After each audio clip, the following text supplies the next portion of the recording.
la duda. Los ejercicios estos, ¿cómo los vamos resolviendo? ¿A través del método de la partida doble o con la ecuación? De las dos formas tienen que saberlos. Ustedes, por ejemplo, las actividades que están en casos integrales comentados están con variaciones. Para ejercitarse pueden resolverlo con asientos. Y los que van a ir viendo ya de ahora en adelante los jueves va a ser con asientos. Yo el día miércoles, creo, o el mismo jueves, les subí al campus un plan de cuentas, cosa de que ustedes puedan entender qué significa un plan de cuentas cuando se le dice que es el listado de las cuentas que va a utilizar un ente para hacer la contabilidad, y hay que respetar esas denominaciones.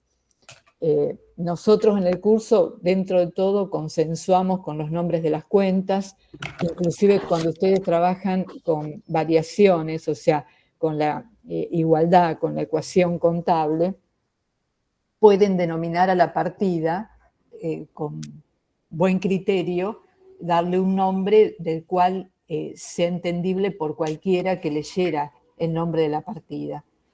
O sea que en el curso yo no los voy a obligar, digamos, a utilizar determinadas denominaciones.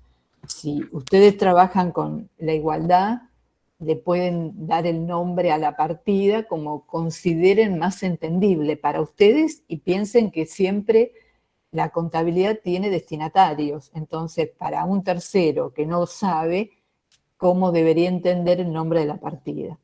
Y si estamos trabajando con cuentas, bueno, en la ejercitación ustedes van a ir viendo las denominaciones que les damos a las cuentas, aunque para los ejercicios de un examen yo no les voy a dar un plan de cuentas, sino que ya ustedes con las cuentas que vamos a trabajar en la práctica son las que van a venir en el examen. O sea, en el examen no va a venir nada distinto a lo que se ve en la práctica.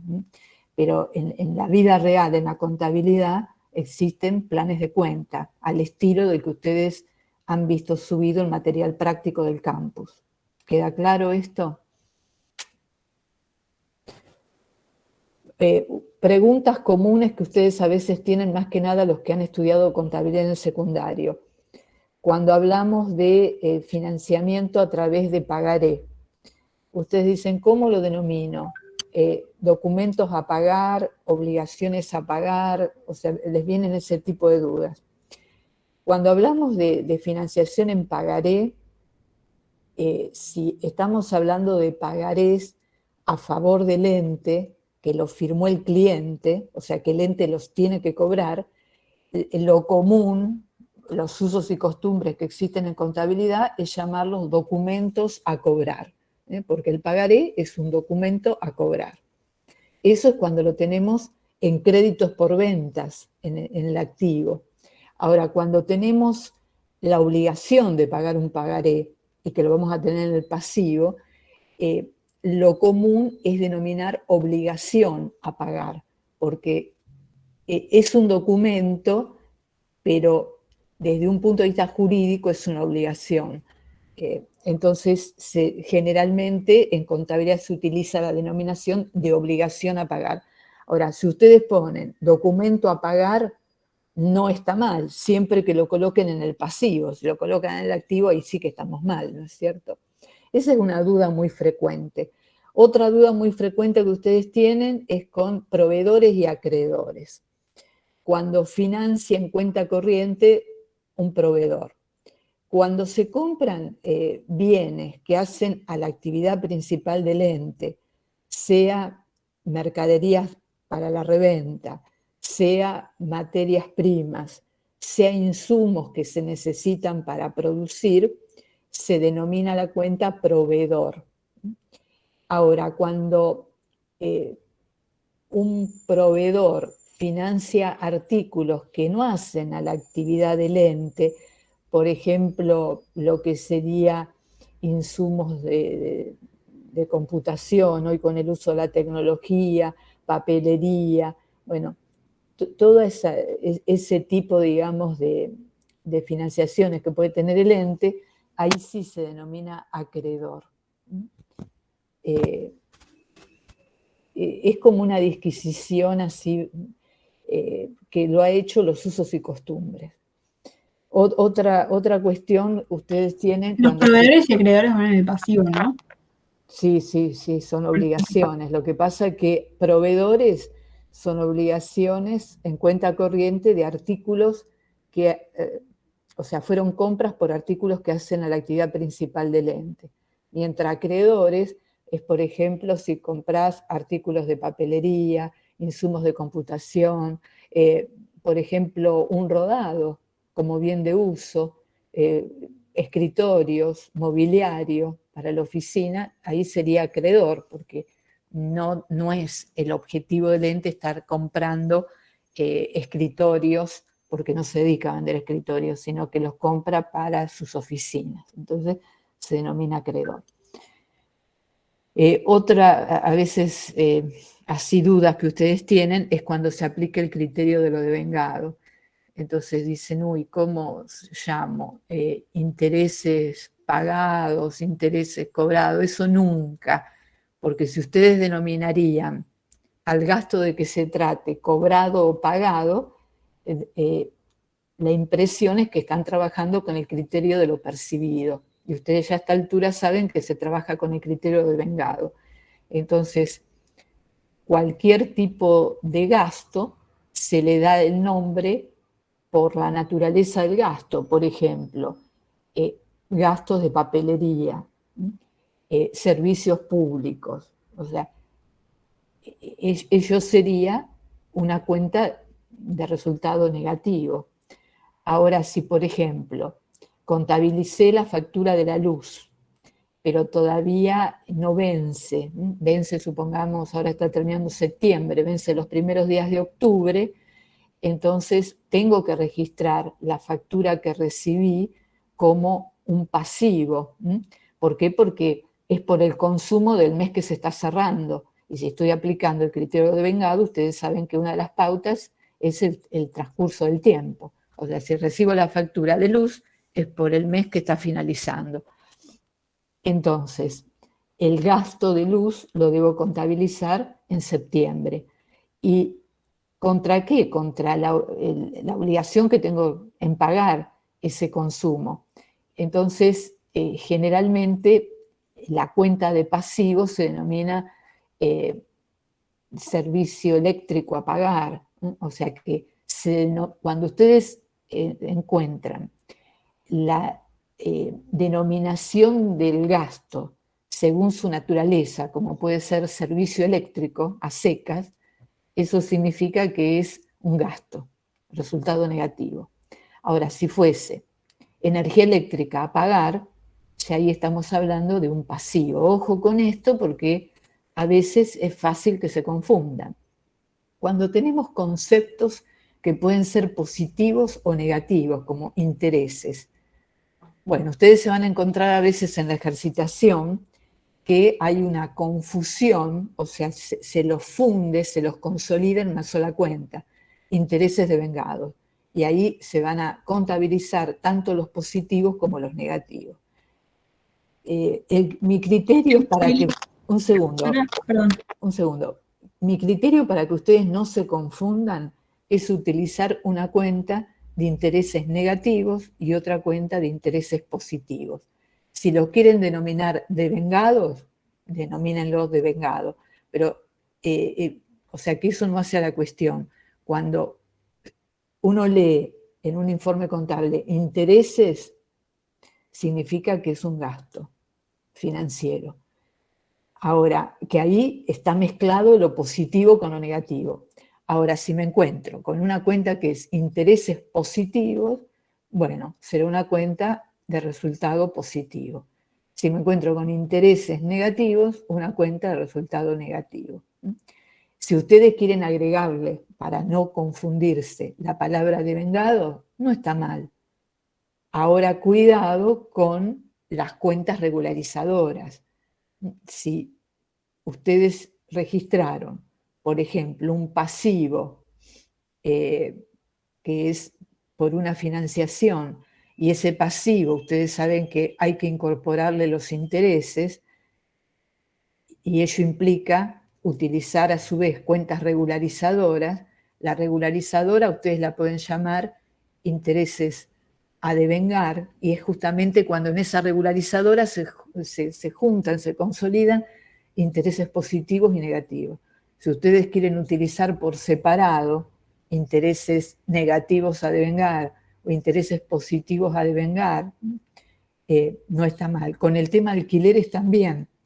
Alquileres que a veces ustedes dicen pagado, cobrado, eso nunca, sino alquileres positivos, alquileres negativos, devengados, o los que son a devengar son los que generalmente se denominan pagados por anticipado o pagados por adelantado.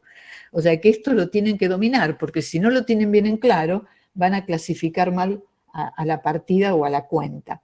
Paula, sí, ahora te escucho, quería terminar la idea. Sí, perdón por interrumpir, No. pero en las clases prácticas no o sea, vimos algunos ejercicios con devengamiento, pero estuvimos siguiendo principalmente la guía y en los primeros ejercicios son más simples y todos los ejercicios de devengamiento vimos alguno como intercalado que empezó a dar, pero no me termina de quedar claro cómo hacer un ejercicio de devengamiento entero, ¿se entiende? Como que desde el momento en el que se reconoce hasta después el percibimiento. Y nada de eso. Claro, lo que sucede es que generalmente, digamos, la ejercitación abarca un periodo, supongamos, las operaciones del mes de septiembre. Entonces, significa que al finalizar septiembre hay que devengar todo aquel gasto o resultado positivo que corresponda, ¿no es cierto? La mayoría de los ejercicios están encarados de esa forma. No es que ustedes tienen un ejercicio, por ejemplo, una compra financiada a 180 días y ven qué es lo que va pasando con el devengamiento de cada mes. Yo lo que les podría proponer, a ver, les voy a traer un caso especial para el próximo miércoles, para que ustedes vean una operación de punta a punta, cómo se va registrando ante el planteo de Paula, que es correcto lo que ella plantea, porque los ejercicios, ustedes habrán visto que se trabajan con cortes contables, o sea, el momento de cierre de ejercicio. Y quizás quedan, seguro, conceptos a devengar en meses siguientes al cierre, y eso no lo ven. Dale, muchas gracias. Entonces Yo creo que quede más claro todo el tema. Está perfecto. Con lo de los intereses, puede ser, no sé. Sí, porque inclusive, a ver, yo voy a tomar, o sea, va a ser un ejercicio con el enfoque que vos pedís, Paula, pero tomando alguno de los que ustedes están trabajando, cosa de, ante un planteo que conocen ustedes, cómo seguir trabajando el tema hasta que quede el gasto o el resultado positivo totalmente devengado. Está. Perfecto. Bueno, Lucía, querías decir algo. Antes Lucía quería decir algo. Lucía, te escucho. Lucía, ¿me escuchás? Ah, perdón, tenía el micrófono activado sin querer, no me di cuenta. Vos querías decir algo recién. No. Bueno, Evelyn, entonces. Sí, con lo que dijo anterior de los intereses, cómo nombrarlos, entonces está la opción de nombrar los intereses positivos y intereses negativos, ¿no? Claro, si ustedes sí. denominan interés positivo o interés negativo, es una cuenta de resultado positivo o una cuenta de resultado negativo. Que significa, o sea, es un resultado, un concepto totalmente devengado. Ahora, cuando no está devengado el concepto, ahí sí lo van a llamar a devengar o no devengado, o pagado por anticipado. Y entonces, viste, tenemos que hacer comúnmente se llama, no sé si, No te entendí los lo que me resultados finales. dijiste. Cuando tengamos que hacer los resultados finales, ¿viste? Comúnmente se llama hacer en forma de T. ¿El mayor? Eso, exacto. Los mayores, entonces hay un mayor para intereses positivos y un mayor para intereses negativos, ¿no? Claro. Ahora, si ustedes utilizan una cuenta de intereses, quiere decir que en la cuenta de intereses, cuenta de resultado, van a registrar tanto los positivos como los negativos. Eso se puede hacer. Ahora, si Ah, se ustedes puede. están, digamos, haciendo los primeros pasos porque no lo vieron en el secundario, yo les diría, para no confundirse, utilicen por separado intereses positivos y por otro lado intereses negativos. Porque si tienen varias Vale, sí. operaciones financiadas, se les van a mezclar los intereses positivos y negativos y supongamos un interés negativo, ustedes lo van a tener en el mayor, en la T, lo van a tener en el debe. Uno positivo lo van a tener en el haber. Que a veces se pueden llegar a confundir. Entonces, la sugerencia mía es que los trabajen por separado. Pero si, digamos, no tienen problemas, bueno, trabajenlo juntos. El tema es que si ustedes llaman intereses, lo tienen que ubicar como cuenta de resultados, que será positivo o negativo según sean mayores los positivos o los negativos o viceversa. Cuando es intereses solo, el signo lo va a determinar aquel interés que sea mayor, o sea, supongamos, si el interés positivo es mayor al negativo, bueno, el saldo del mayor de intereses va a tener saldo acreedor. Ahora, si el interés negativo es mayor al positivo, la cuenta intereses como cuenta de resultado va a tener un saldo deudor. Entonces, el que todavía no está ducho en esto, no tiene todavía la suficiente práctica, por ahí se puede confundir. Entonces, reitero, sugiero utilizar las cuentas por separado. Perfecto, sí, gracias. ¿Alguna otra consulta? Bueno, Profe, sí, sí, bueno, terminando ya con entonces, bueno, yo estaba haciendo, ¿cómo se llama? Viendo todas las cuentas, que bueno, justamente tenía yo una lista de cuentas del secundario y con la que usted pasó. sí. Entonces, tengo que sacar, por ejemplo, y en la que usted pasó decía intereses obtenidos, y por ejemplo yo también esa tenía. Eso no, cuentas como esas, obtenidos, cedidos, perdidos y todo eso, ¿son lo de percibido y no lo tengo que poner O sea, son o ganar? posibles denominaciones, teniendo en cuenta el criterio de lo devengado. O sea, cedidos o obtenidos está dentro de la terminología de vengado. Lo que nunca tienen que llamar es pagado o cobrado. Eso nunca. Ah, no, no, no, yo siempre tenía, por ejemplo, mira, bueno, leí algunas como, por ejemplo, descuentos obtenidos, Eso resultados está positivos. bien. Ah, Eso está listo. bien. Sí, o sea, a ver, el plan de cuentas que yo les subí en el campus es para que tengan una idea de qué se trata un plan de cuentas cuando hablamos de plan de cuentas. Ustedes habrán visto que tiene una estructura y un orden, que primero está el detalle de las cuentas de activo, inclusive teniendo en cuenta el rubro que integra cuando hay que presentar los estados contables, que eso en esta materia viene más adelante, o sea que el orden que tiene una razón de ser, que es el orden que tienen las cuentas dentro de los rubros en los estados contables. Inclusive también ustedes pueden apreciar que cada cuenta tiene un número, que es el código.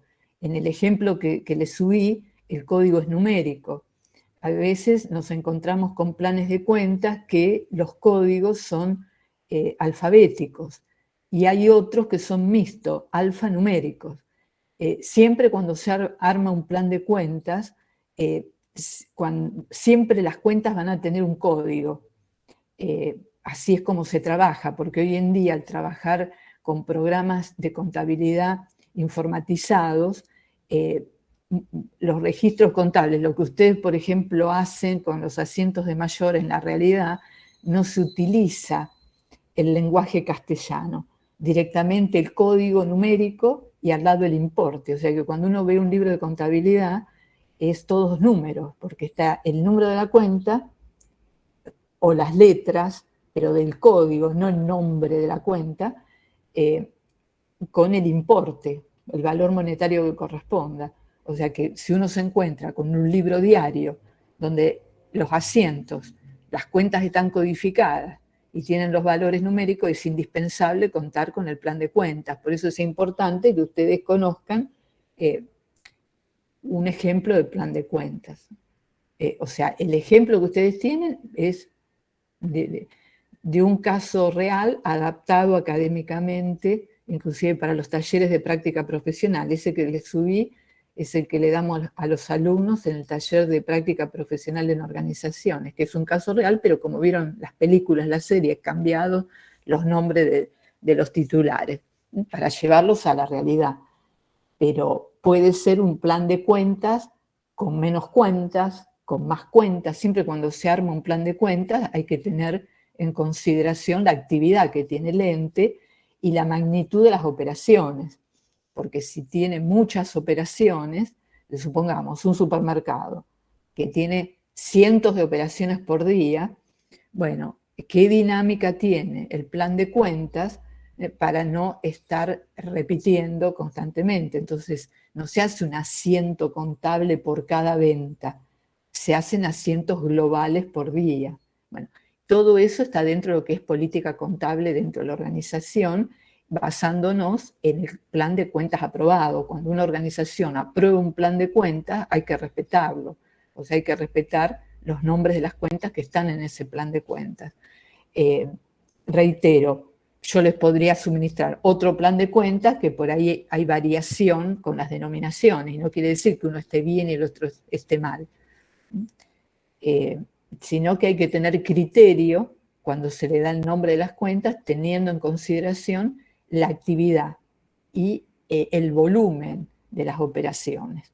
Entonces, puede variar la denominación, pero nunca debe distorsionar el sentido que tiene la cuenta, o sea, lo que significa la cuenta.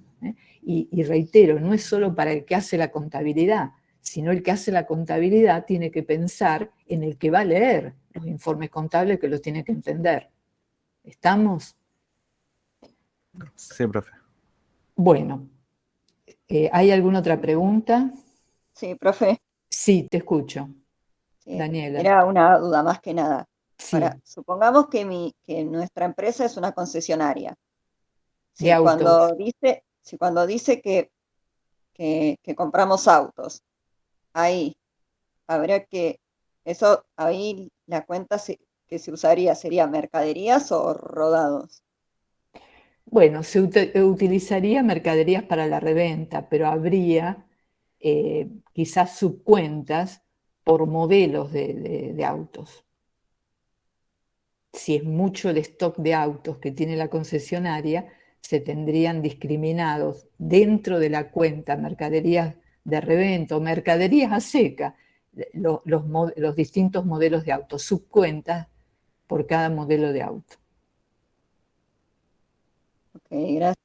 Y, por ejemplo, llevando a la pregunta de Daniela, generalmente las concesionarias de autos también tienen repuestos. Entonces, habrá una cuenta repuestos, pero piensen la cantidad de repuestos que tienen los autos por cada modelo. Entonces, es cuando se utilizan subdiarios y submayores para poder tener individualizados cada uno de los productos.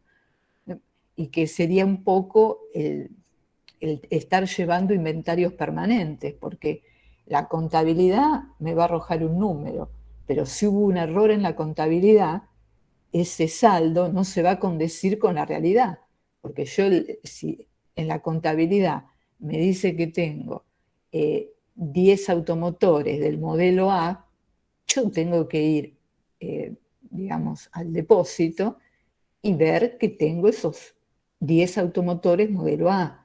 Si me está faltando uno, bueno, a ver, está en otro local, está en alguna sucursal, ¿qué pasó? O hubo una mano extraña que se lo llevó. Porque el tema de stock es sustancial.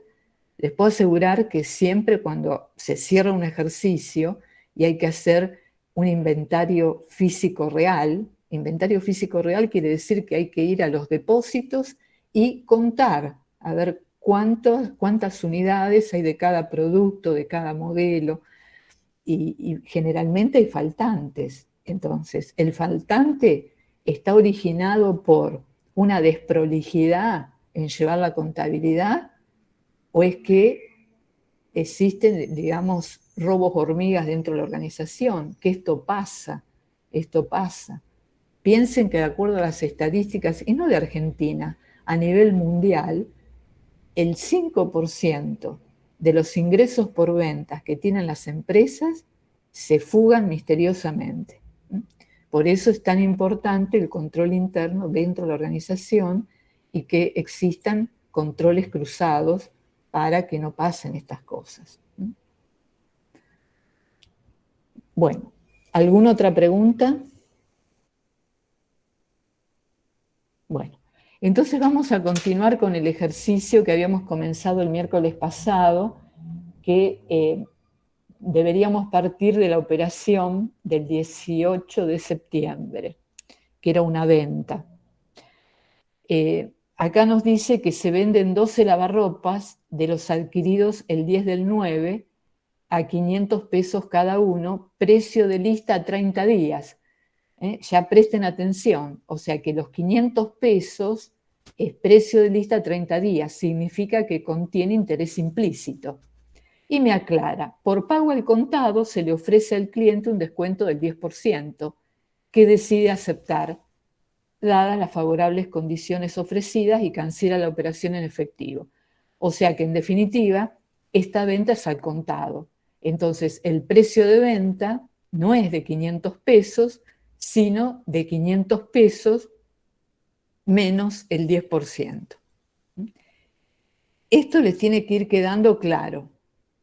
Entonces, cuando hay una venta, ustedes siempre tienen que tener presente que en una venta hay dos partes. Una es reconocer el ingreso por ventas. Y ese ingreso por venta, que es un resultado positivo, ¿qué recurso genera? Entonces, en este caso, como la venta es al contado, el recurso que se genera en el activo es dinero en efectivo, caja.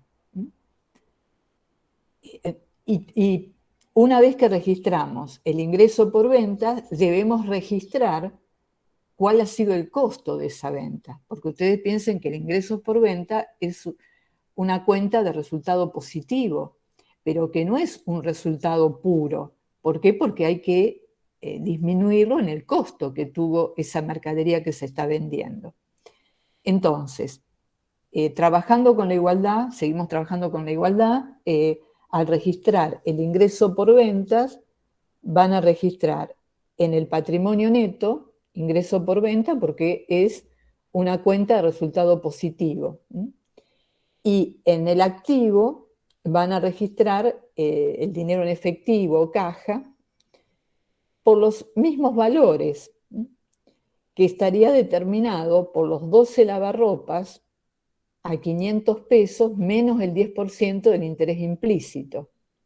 Acá pueden trabajar con valores totales o bien con valores unitarios, van a llegar a lo mismo.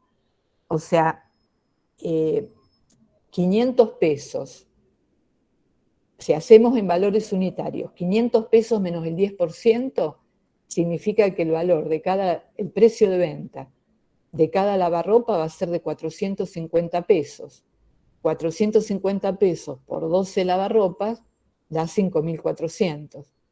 Daría lo mismo si lo hacemos por totales, o sea, 500 pesos, que sería el precio de lista a 30 días, por 12 lavarropas nos da 6.000. Y a eso le aplicamos el 10% del interés implícito, nos daría 600, por lo tanto el total de la venta sería 5.400, que es el dinero que ingresa en la caja y es el ingreso por ventas. O sea que el interés implícito del 10% no se lo contabiliza como resultado, porque acá esto sería como un beneficio que le estoy dando al cliente. Ustedes me podrían decir, es un gasto, que no. O sea, directamente se registra un menor valor en ingreso por ventas. Entonces, ¿se entiende cuál es la operación de venta? Son los 12 lavarropas a los 500 pesos, pero restándole el 10% de interés implícito. Eso me da 5.400, que es el dinero que entra en la caja, y es el resultado por ingreso de ventas. Una vez registrada la venta, tenemos que reconocer cuál es el costo de esa venta. Entonces, ustedes tienen indicado en el planteo que estos lavarropas que se venden fueron los comprados, a ver que lo ubique, fueron comprados en la operación del 10 de septiembre. Acuérdense que los lavarropas se habían comprado a 240 pesos, 20 lavarropas, pero que también era un precio de lista financiado, que contenía un 10% de intereses implícitos, o sea que el total de esa compra fue de 4.320 el 10 de septiembre. Entonces, para saber cuál es el costo de cada uno de los lavarropas ahora vendido, lo que tengo que hacer es los 4.320 dividido por 20 lavarropas, y eso me da un costo unitario de 216 pesos. Entonces, 216 pesos por 12 lavarropas, que son los vendidos, me arroja un total de 2.592.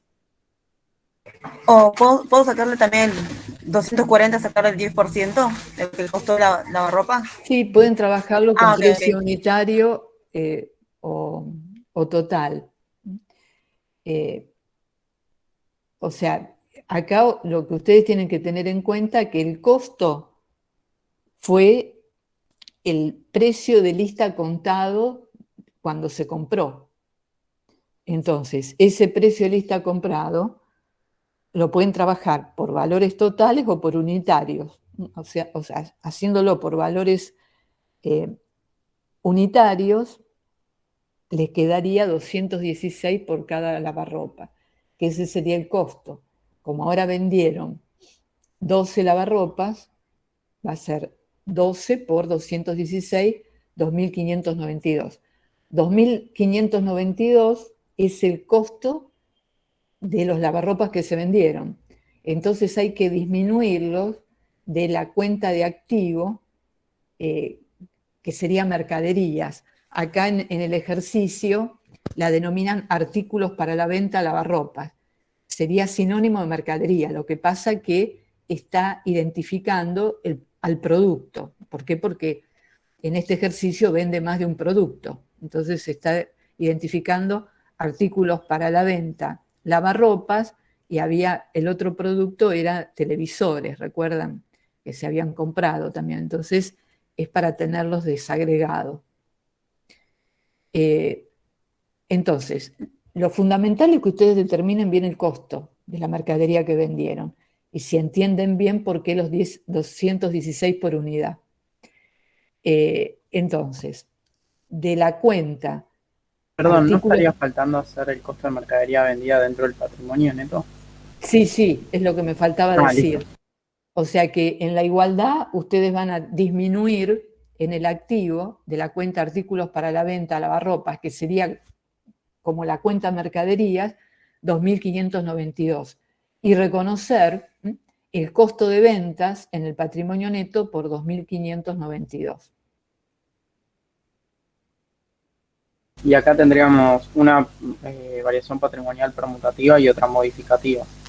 Las dos son modificativas. ¿Las dos? Claro, pues tiene la cuenta de resultados, sí. Sí, porque cuando se contabilizó el ingreso por venta, ya ahí me afectó el patrimonio neto. Y cuando estoy reconociendo el costo de ventas, ahí también estoy modificando el patrimonio neto cuantitativamente.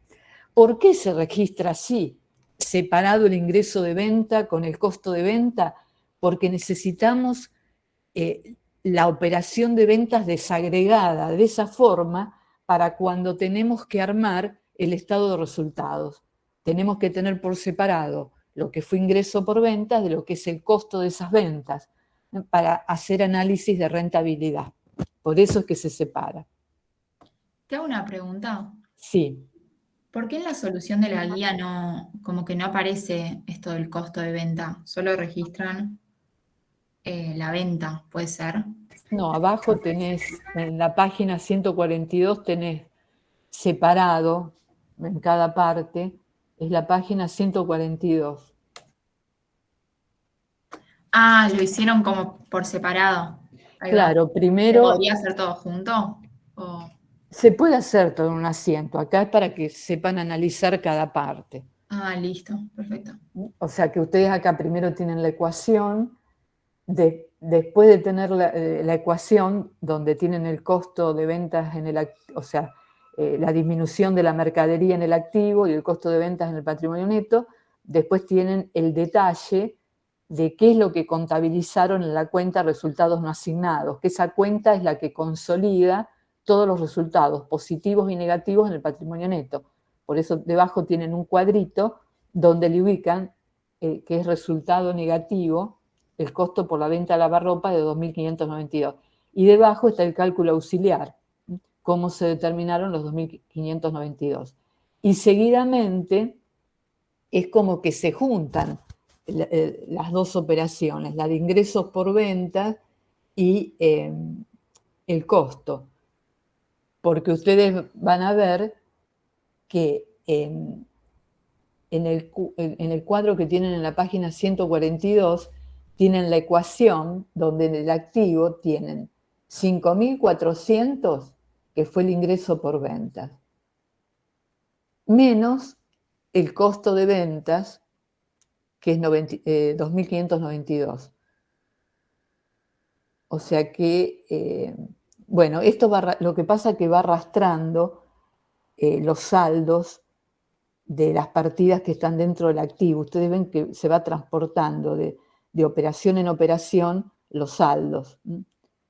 Por eso ustedes en el activo tienen el ingreso del efectivo por 5.400 menos la disminución de la mercadería por 2.592.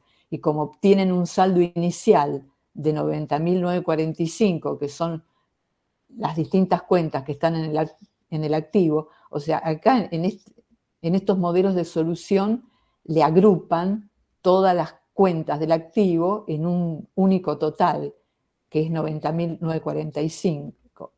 Ustedes podrían desagregar el activo por cada una de las cuentas. O sea, a mí esto me gusta trabajarlo como si fuera un Excel, con columnas, entonces es como que no se confunden. Acá en este modelo está así. O sea, cuando les digo como un Excel es como que ustedes tendrían la igualdad y digamos, en el primer miembro que tienen activo tendrían tantas columnas como cuentas del activo. Y en el segundo miembro tendrían dos grandes columnas, que uno es pasivo y el otro patrimonio neto. Y dentro del pasivo tendrían tantas columnas como cuentas de pasivo.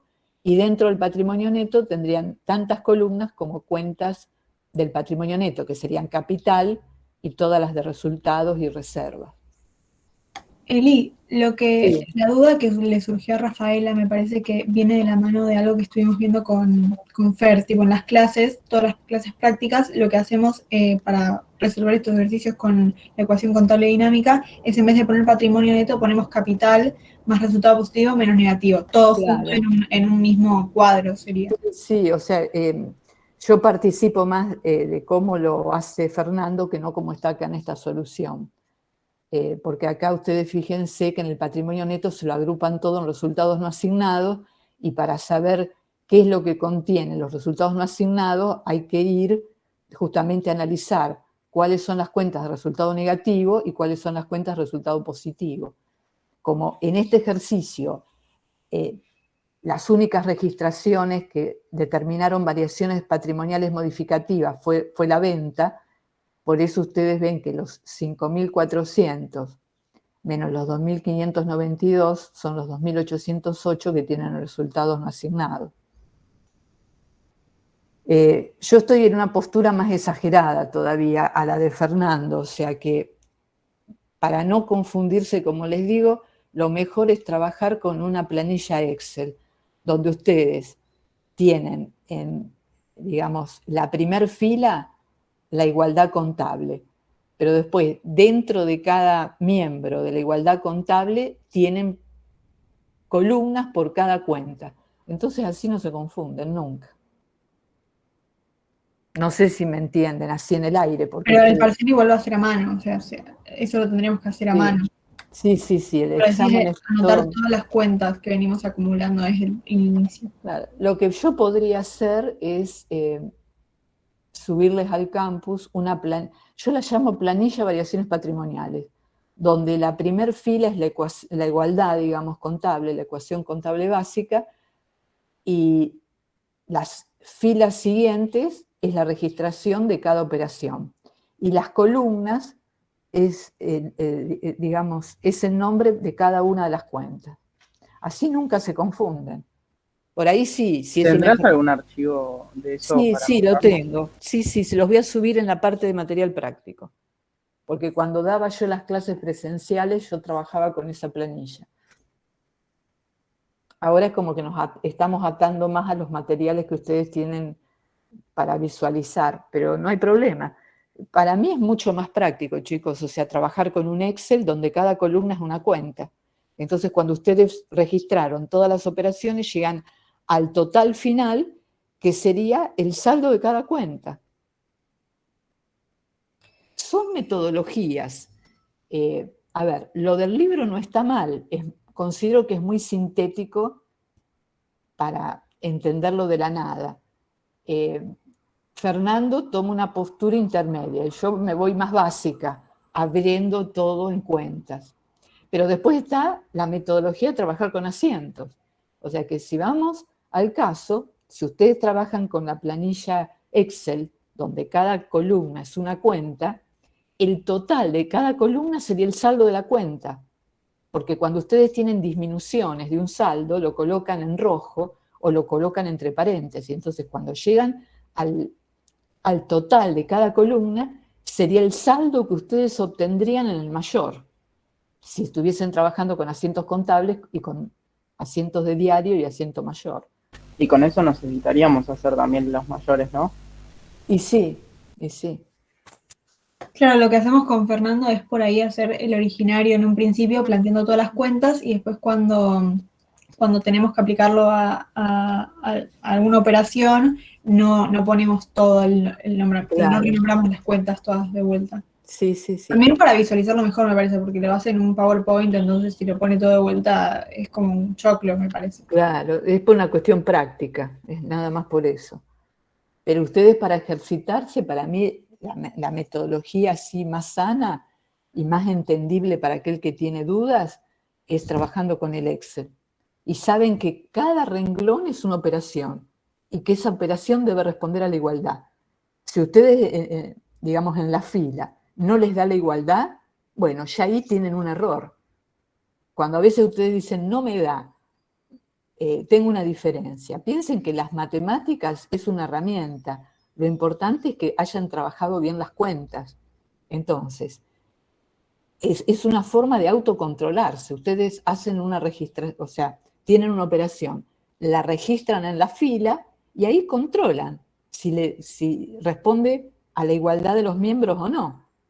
Y si no responde, bueno, han interpretado y han aplicado mal algo desde lo contable, si no les da la igualdad desde lo matemático. Porque si ustedes hacen todas las operaciones y al final determinan saldo y dicen, no me da, y claro, hay que repasar todo para poder entender dónde está el error.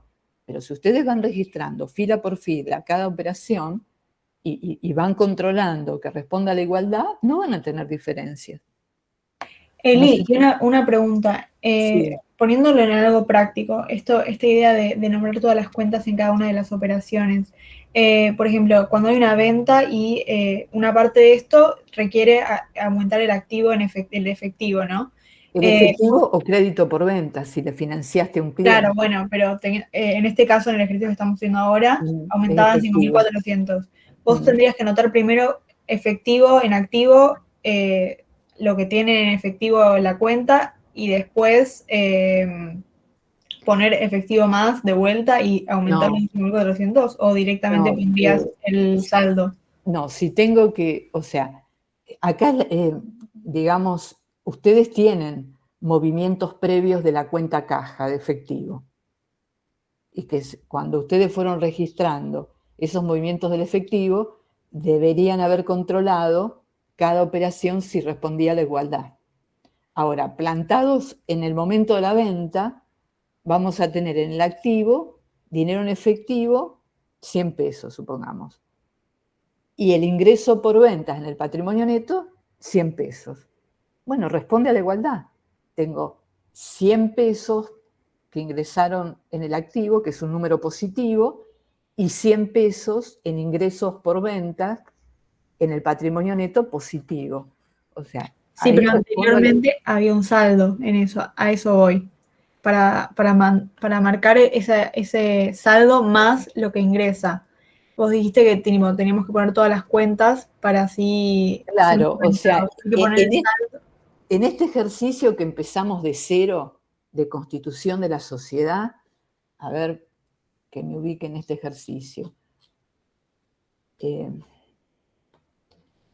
Fíjense ustedes que cuando se constituyó la sociedad, cuando los socios hicieron los aportes, el efectivo comienza con 15.000. Entonces, si yo estuviera trabajando en un Excel, yo tendría en efectivo 15.000 el 1 de septiembre, que sería un número positivo. Si yo sigo en la columna del efectivo, me encuentro que el 2 de septiembre saqué de la caja 2.700 pesos por el tema de alquiler, del depósito y del depósito en garantía y del alquiler de septiembre. Entonces esos 2.700 yo los pondría entre paréntesis en la columna de efectivo porque me disminuye de los 15.000. Después tengo la operación del 10 de septiembre cuando compré los lavarropas, que ahí no se mueve nada el efectivo. Después tengo la compra de la camioneta y ahí sí saqué del efectivo 700 pesos por el flete, entonces disminuiría de la columna dinero en efectivo 700 pesos. O sea, pones directamente lo que ingresa o egresa en la columna Claro, efectivo. claro, Y eso como que significaría que se disminuye el saldo que se tiene de efectivo. exactamente. O Perfecto. sea, cuando ingresa efectivo, vos ponés un número positivo. Cuando sacás el efectivo de la caja, sea los pesos que sean, lo colocas entre paréntesis. Es una forma. Otra forma es en que ese número lo pongas en rojo para saber que es una disminución, y otra forma es con un signo menos delante. Lo más común y habitual en contabilidad es colocarlo entre paréntesis. Un número que resta va colocado entre paréntesis. Y así, digamos, si se está trabajando un mes, no necesariamente es sacar el saldo después de cada operación, se saca al final del mes. En esto que estamos trabajando, septiembre, o sea, en la planilla Excel ustedes irían registrando cada operación en cada fila, con números que suman o restan. Cuando llegan al total de la columna después de la última operación de septiembre, ahí les debería arrojar el saldo de la caja en septiembre. Y todos esos totales de cada una de las columnas que representan una cuenta deben responder a la igualdad contable. Es una forma de controlarse y poder detectar rápidamente dónde han cometido un error, porque ustedes a medida que van registrando las operaciones, en cada fila van controlando que dé la igualdad. Entonces, cuando llegan a los totales de cada una de las columnas, si no hay error de cuentas, se supone que debe responder a la igualdad, el total de cada una de las columnas de activo, pasivo y patrimonio neto. Son metodologías. Yo no les quiero complicar la vida. Ustedes tienen, digamos, la posibilidad, yo les doy la posibilidad de que ven que hay distintas formas. Adopten aquella con la que se sienten más identificados. Y aquel que empieza en contabilidad siempre es mejor trabajar por operación. Y si una operación, como lo es una venta, tiene dos partes, que es el ingreso por venta y el costo, trabájenlo por separado, porque si se confunden, por ahí les cuesta más detectar dónde está el error. ¿Se entiende? ¿Queda claro esto? Yo igualmente les voy a subir, lo que puedo hacer es, les voy a subir digamos, un modelo de la planilla. Y por otro lado, les voy a subir un ejercicio que no está ni en el libro de casos integrales, ni tampoco en los de la guía, con la solución en planilla de variaciones patrimoniales, para que vean cómo se trabaja. Otra modalidad. Todas son correctas. Lo importante acá y fundamental es que ustedes no me confundan una cuenta de resultados con una cuenta de activo y pasivo. Eso los descalifica totalmente. Entonces, por eso, ustedes, a medida que van estudiando, tienen que adoptar técnicas de autocontrol. ¿Para qué? Porque si se confunden, todos nos podemos confundir, saber rápido dónde está el error. Y si ustedes tienen por fila, en un Excel, por fila, cada operación, y que cada fila debe responder a la ecuación contable, lo van a poder detectar rápido el error donde está. Nunca traten de acomodar matemáticamente la contabilidad, porque si quieren acomodar matemáticamente la contabilidad, van a cometer errores, porque piensen que las matemáticas es una herramienta que utiliza la contabilidad, o sea que el razonamiento al trabajar la ecuación es contable, no es matemático. Tiene un trasfondo matemático, por supuesto, pero el razonamiento es contable. ¿Se entiende? No los quiero confundir, pero yo, dado las preguntas que me hicieron, bueno, tienen distintas vías para resolver. Yo te quiero hacer una pregunta. Sí, ¿Viste en este ejercicio que registramos los resultados negativos y positivos? sí. No entiendo por qué esos resultados no los podríamos devengar, ponerle a fin de mes. ¿Por qué no se devengan si estamos reconociendo un resultado? Y que ya lo estás devengando al momento en Ah, que o lo sea, lo estás estamos devengando al reconociendo. momento. ¿Y por qué al Claro. momento y no a fin de mes? Y porque recuerden cuando yo les dicté las pautas de devengamiento, de ingresos como de gastos y costos, o sea, el ingreso se debe reconocer cuando se produce. Y acá, cuando se produce es cuando se perfeccionó la venta. Entonces, si se le entrega la mercadería al cliente, se le entrega el remito, se le entrega la factura, está perfeccionada la operación de venta y más de estos productos que son muebles no registrables. Entonces, en ese momento tengo, digamos, por aplicar el criterio de vengado, tengo que reconocer el ingreso por ventas. O sea que ya cuando lo reconozco estoy devengando. En el momento en que se produce la venta. O sea que cuando llego a fin de mes, no tengo que devengar nada. ¿Por qué? Porque reconocí el resultado en el momento que se produjo. Por eso, cuando yo les di la clase de reconocimiento de resultados, o sea, en qué momento se reconocen los resultados positivos. Y ahí yo les distinguí, o sea, hay un momento para los ingresos por ventas y otros por ganancias. Las ganancias es cuando uno las toma conocimiento. Por ejemplo, se vende moneda extranjera. No nos dedicamos a vender moneda extranjera, pero teníamos moneda extranjera y la tuvimos que vender para pagar un proveedor. Bueno, entonces, lo que puedo ganar por diferencia de cambio, lo voy a reconocer en el momento en que vendo esa moneda extranjera. Y que quizás yo no tenía así como objetivo venderla. Pero bueno, en la gestión se dio la situación entonces. Cuando vendo la moneda extranjera, ahí reconozco la ganancia por diferencia de cotización.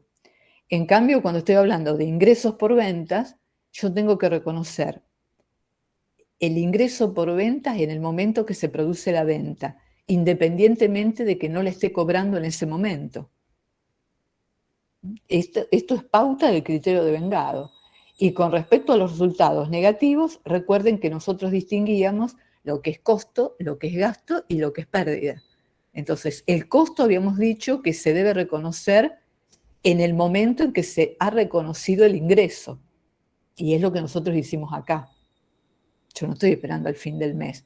Voy a esperar el fin del mes cuando tengo que devengar conceptos que dependen del transcurso del tiempo, como son los intereses, como es el uso de un bien inmueble que alquilo, como es un seguro que va día por día, como es el consumo de los servicios públicos. Eso va en función al tiempo. ¿Se entiende? Y la pérdida cuando se produce. A ver, detecto que me robaron mercaderías en el depósito, bueno, voy a reconocer esa pérdida en el momento en que detecto el faltante. Por eso, estúdiense y entiendan bien las 3 pautas que les di para ingresos y para ingresos, ganancias y para costos, gastos y pérdidas, aplicando el criterio de lo devengado. Si entienden bien eso, no van a tener dificultad. Pero acá, a la pregunta que hizo la compañera, no espero el fin del mes porque se devengó en el momento en que vendí. No se devenga en función al tiempo, la operación de compra-venta. ¿Se entiende? Sí, sí, perfecto. Bien. ¿Alguna otra pregunta?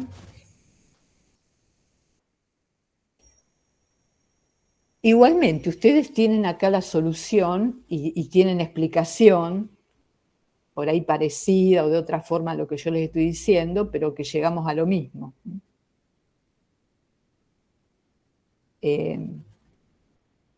Bueno, o sea que después tienen las 2 operaciones que están consolidadas dentro de la ecuación, como para dar explicación de que de la operación de compra-venta se ganó 2.808 pesos.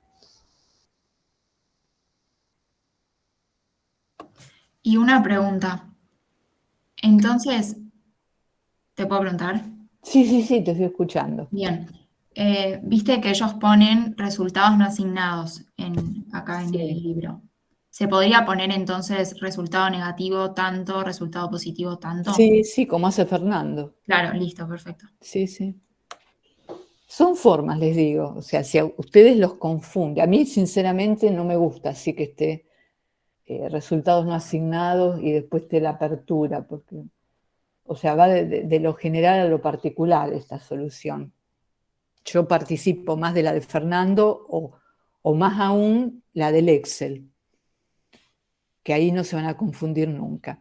Bueno, a ver, con respecto a la venta, tenemos que tener en cuenta que el documento de respaldo acá sería el remito. Al vender, tenemos que tener el remito conformado por el cliente, que prestó conformidad, que recibió lo que compró, digamos, sin ningún tipo de observación. La factura, duplicado, al ser una venta. Y como es en efectivo, en la propia factura, en condición de venta, se indica, o sea, que es al contado. Puede emitirse un recibo, o sea, no está de más. Si fuera un recibo, sería el duplicado del recibo. Eso sería la documentación de respaldo. Respecto de el ingreso por ventas. Respecto del costo de ventas, bueno, va a ser la ficha de inventario permanente o ficha de stock, la que me va a determinar cuál es el costo unitario de la mercadería que vendí. Acá es fácil porque piensen que ustedes están vendiendo mercadería que surge de una compra. Se torna complejo cuando se venden mercaderías que su origen fue en distintas compras y con distintos precios unitarios de compra, que eso lo vamos a ver después del primer parcial. Por eso es muy fácil ahora determinar cuál es el costo de venta. Y siempre tienen que tener presente que el costo de venta se debe reconocer en forma inmediata a la venta, siempre y cuando haya una ficha de stock o de inventario permanente. Si no la hubiera, entonces hay que utilizar una fórmula de determinación de costo, que eso sí se hace el último día del ejercicio, porque hay que hacer una toma de inventario físico real, que eso lo vamos a ver después del primer parcial. O sea, acá nos vamos a manejar con el costo como lo están viendo en los distintos ejercicios. O sea, cuando se origina por una compra, o bien se originó porque un socio aportó mercadería, o sea que es de fácil, o se les dice que se vendió la mitad, que se vendió el 70% de lo que se tiene en stock, o sea que es de fácil determinación. Bueno, entonces, ya les mencioné los documentos de respaldo y en ambas partes de la operación, sea por los ingresos por ventas como el costo, estamos ante variaciones patrimoniales modificativas. ¿Alguna duda con respecto a esto? Bueno, si no hay duda pasamos al enunciado que sigue, que dice que el 22 de septiembre se cancela en efectivo la deuda contraída el 15 del 9, o sea, que fue la compra de los televisores. Entonces, lo que tenemos que tener presente es cómo habíamos contabilizado esos televisores en su momento.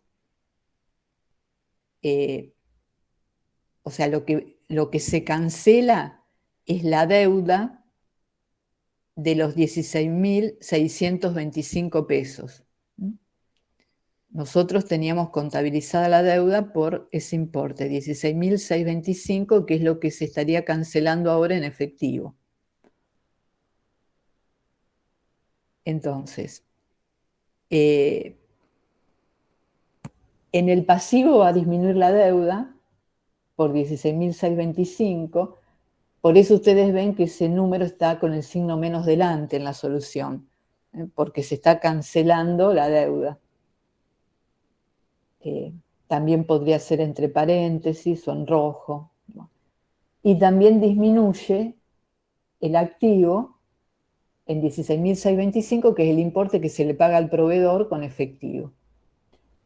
Esto es, lisa y llanamente, una variación patrimonial permutativa, porque acá, digamos, disminuye el pasivo y por el mismo importe disminuye el activo. No modifica para nada el valor monetario del patrimonio neto. El comprobante de respaldo va a ser el recibo que nos entregue el proveedor por el pago en efectivo. Y va a ser el recibo original. ¿Queda claro esto? ¿O hay alguna pregunta?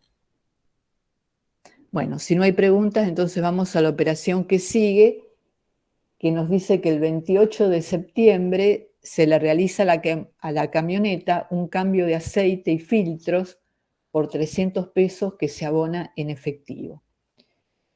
Entonces tenemos que pensar que de la caja van a salir 300 pesos, pero en concepto de qué esos 300 pesos. Y son gastos que, digamos, que nos permite que la camioneta funcione, que sería como gasto de mantenimiento de la camioneta. Entonces, va a disminuir del activo de la caja 300 pesos y voy a tener que reconocer gastos de mantenimiento de camioneta en el patrimonio neto de 300. Es un gasto para que pueda funcionar la camioneta. No es un gasto como los que nosotros activábamos a la camioneta como fue la patente. O sea, una vez que se registró la camioneta por el valor de incorporación, todo aquel gasto que ocasione es de mantenimiento para su funcionamiento, salvo que, por ejemplo, tuviera años de uso y se tuviera que rectificar el motor. O sea, eso implica que le aumenta vida útil a la camioneta. Entonces, lo que pagué por la rectificación del motor, eso sería un mayor valor de la camioneta y no sería un gasto, sino lo tendría que activar. Pero acá es lisa y llanamente un gasto de mantenimiento para el funcionamiento de la camioneta. Entonces, disminuye el activo en 300 pesos porque sacamos de la caja 300 pesos y es un gasto que me va a disminuir el patrimonio neto en 300 pesos. Por lo tanto, es una variación patrimonial modificativa. El documento, sí, espera un segundito, el documento que respalda esta operación es la factura del proveedor de de estos filtros. Y si se pagó al contado, la misma factura diría condición de venta contado. Esto no quita a que el proveedor entregue un recibo. O sea que acá correspondería la factura original y si hubiera un recibo, recibo original. Sí, te escucho. En estos ejercicios donde hay resultado negativo, cuando lo hacemos así con la ecuación o lo hacemos en el método de partida doble, ¿lo ponemos entre paréntesis el número ese? Sí. Sí, o sea, lo que pasa es que si, a ver, si estuviéramos haciendo un asiento contable, si estuviéramos en partida doble, debitaríamos gastos mantenimiento camioneta por 300, a caja por 300. O sea que gastos de mantenimiento camioneta debitado es una cuenta resultado negativo. Eso sería trabajando Bien, con cuentas. Yo sé que es un lío terrible para ustedes esto de trabajar con la ecuación y con cuentas, pero considero que si ustedes saben trabajar bien la ecuación, no van a tener dificultad en trabajar con cuentas. Porque con cuentas no es aprender los asientos de memoria, tienen que saber razonarlos y ayuda más razonar la ecuación. Bueno, Eli, sí. en el examen vos vas a aclarar, tipo, esta operación realizala en asiento contable y esto en la ecuación. Y siempre un tema es en ecuación contable y otro tema es en asiento. Porque son temas de la materia, los dos. Entonces, ¿cómo hago para evaluar? Como tomo dos temas, a uno le toca la ecuación y al otro tema le toca asientos contables. Tienen que saber hacer los dos.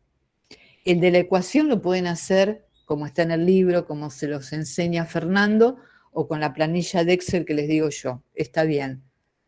Ahora, cuando hablamos de asientos contables, ustedes van a tener la libertad de darle a la cuenta el nombre que quieran. No van a tener un plan de cuentas. Pero si es un gasto, como en este caso, deben saber que lo tienen que debitar. Un gasto nunca se acredita. Como una ganancia, siempre se acredita, nunca se debita. Salvo que hubieran hecho un error y hubiera que rectificar, que eso es otra historia. Pero por su naturaleza, un gasto siempre se debita en la partida doble. Y un gasto, un costo, una pérdida, siempre se debita. Y los resultados positivos, como son ingresos por ventas o ganancias, siempre se acreditan. ¿Estamos, Paula? Creo que fuiste vos la que hiciste Sí, perfecto, se entendió. Bárbaro. Bueno, vamos a la otra operación. ¿Dónde está? Profe. Sí. No, antes de seguir, una consultita. En el parcial, por ejemplo, que va, por ejemplo, cuando hagamos el asiento o la ecuación, va a ser, vamos a tener que aclarar, digamos, qué tipo de variación es y qué documentación se usó. Esto yo ya se los aclaré. O sea que por cada operación tienen que indicar la documentación de respaldo y el tipo de variación patrimonial, si es permutativa o modificativa, salvo la primera, si se constituye la sociedad, esa es la originaria. Está bien, no, mi duda era esa, si era sí o sí o sí o había que sí. hacerlo solo si lo pedía. Eso lo tomo, o sea, es tema de la materia y se toma en el primer parcial, en el segundo no. Pero en el segundo van a seguir haciendo asientos contables, pero ya no tienen que indicar ni el tipo de variación ni el tipo de comprobante. Ok, gracias. Porque sería la práctica de comprobantes. En la teoría tendrán alguna pregunta de comprobantes. Donde demuestran realmente conocer comprobantes es en la práctica al indicar el comprobante de respaldo. Bueno, pasamos a la operación del 30 de septiembre. Dice, se recibe la factura de luz del local de ventas por el periodo 10 del 9 al 25 del 9 por 150 pesos. El vencimiento es el 8 del 10. ¿Esto qué quiere decir? Es como cuando a ustedes le tiran la factura de la luz debajo de la puerta, se encontraron la factura, el 30 del 9, y es el consumo que va desde el 10 del 9 al 25 del 9, pero recién la tienen que pagar porque vence el 8 de octubre. Entonces, esto es evidentemente un gasto, el consumo de luz, y que lo tienen que devengar al finalizar el mes. ¿Por qué? Porque es un gasto de septiembre, aunque lo paguen en octubre. O sea que al 30 de septiembre tienen que reconocer el gasto de luz, independientemente que no lo tengan que pagar en septiembre. Entonces, a ver, acá en la solución. Bueno, en la solución ustedes tienen en el patrimonio neto resultados no asignados por los 150, que es gasto por luz o por energía eléctrica, si quisiéramos identificar cuál es la cuenta de resultado negativo. 150 pesos, que es, se puede llamar gasto de luz, gasto de energía eléctrica, 150 pesos. Pero como no se paga el 30 de septiembre, debo reconocer ya la obligación, porque sé que la tengo que pagar en octubre. Por eso en el pasivo voy a reconocer la deuda por energía eléctrica o por consumo de luz, por 150 pesos. Entonces, al haber registrado la obligación del pago de la factura de luz en el pasivo y haber devengado al último día del mes el consumo de luz del mes por 150, me encuentro con una variación patrimonial modificativa, porque estoy reconociendo el resultado negativo de 150. Acá el comprobante de respaldo es la factura de luz, lo que da origen justamente a esta registración. ¿Queda claro esto? Piensa en cualquier servicio del cual ustedes reciben la factura.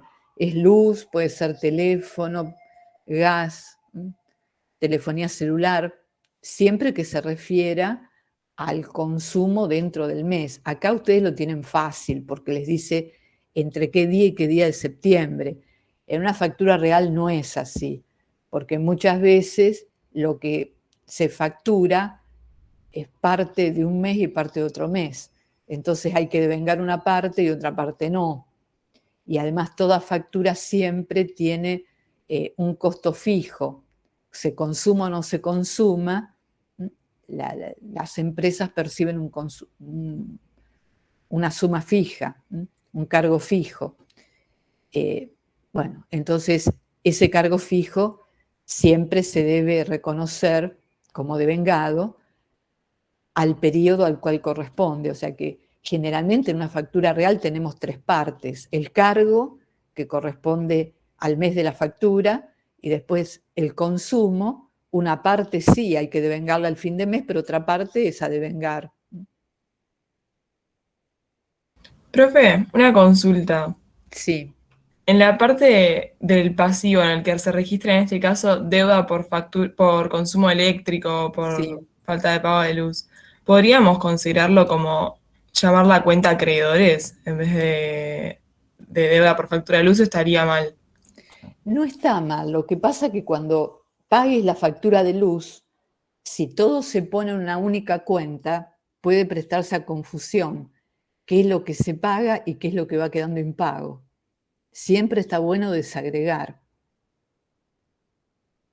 Ah, está bien, gracias. Sería una cuestión de orden, pero el concepto sería como acreedor. Claro, sí, ¿No? sí, el concepto sería como acreedor, sí, sí. Perfecto, gracias. Entonces acá, volviendo, la variación patrimonial es modificativa y el documento que respalda la operación es la factura. Bueno, aparentemente es como que el ejercicio se terminó, pero no se terminó, porque recuerden que habíamos hecho registraciones relacionadas con intereses, que el interés va en función al tiempo y hay que devengarlo al finalizar el mes. Como también el tema de alquileres. Por eso yo les había dicho que siempre está bueno cuando se hace una registración contable y que se registra un concepto a devengar, hacerle una marca para no olvidarse y devengarlo al finalizar el mes. Yo les había aclarado que en el examen siempre les digo, al finalizar el mes devengue el interés de tal operación, devengue el alquiler, devengue todo lo que tenga que ver. Lo van a tener dicho. Pero bueno, acá en este ejercicio es para que ustedes vayan teniendo la gimnasia y la práctica de saber detectar dónde están los conceptos que corresponden devengarse al finalizar el ejercicio. Bueno, un tema era el alquiler, porque recuerden cuando nosotros al principio del mes, allá por el 2 de septiembre, si mal no recuerdo, era el 2 de septiembre, habíamos registrado la salida de la caja de 2.700 pesos, el alquiler de septiembre por 900 y el depósito en garantía. Bueno, lo que sucede es que los 900 nosotros lo pusimos como un alquiler pagado por anticipado. Eso me daba derecho a usarlo durante septiembre. Por lo tanto, al finalizar septiembre, los 900 pesos de alquiler de septiembre tengo que devengarlos el 30 de septiembre porque ya son gastos de alquiler. Por ello ustedes en la parte final de este ejercicio, a ver, para ir siguiendo el esquema que ustedes tienen, ven que en la ecuación contable el activo va a disminuir por los 900 pesos porque ya se devengaron. O sea, ese derecho por pago anticipado de alquileres desaparece porque ya usaron el inmueble. Y entonces, como el alquiler se reconoce en función al tiempo, transcurrió el tiempo, el mes de septiembre, por lo tanto deben reconocer como gasto el alquiler. Por eso ustedes tienen en la ecuación resultados no asignados, 900 con signo menos precediéndolo porque es un gasto, y en el detalle tienen que es justamente un resultado negativo, alquileres devengados. O sea, serían acá se podría interpretar que pueden ser alquileres ganados o perdidos, porque la cuenta se llama solamente alquileres devengados. Por ahí, para que no se confundan, es llamar alquileres, en este caso fueron pagados. Eso significa que acá la sociedad es inquilino. Entonces, alquileres negativos devengados, alquileres perdidos devengados, o sea, siempre resultado negativo. Pero lo importante es que ustedes sepan que el alquiler que pagaron en forma anticipada el 2 de septiembre fue reconocer en el momento del pago el derecho a usarlo. ¿Por qué? Porque todavía no había transcurrido el mes de septiembre. Ahora que estamos al 30 de septiembre, transcurrió el mes. Entonces yo ya perdí el derecho al uso en septiembre porque ya transcurrió septiembre y ya debo reconocerlo como gasto de septiembre. Entonces, en primer lugar, esta es una variación patrimonial modificativa porque los 900 pesos en el patrimonio neto me están modificando el patrimonio neto en menos. Y el comprobante de respaldo es una minuta contable, porque habrá un responsable del sector contabilidad que tiene que indicar en una minuta contable el devengamiento del alquiler que había sido abonado por anticipado. ¿Queda claro esto o hay alguna duda?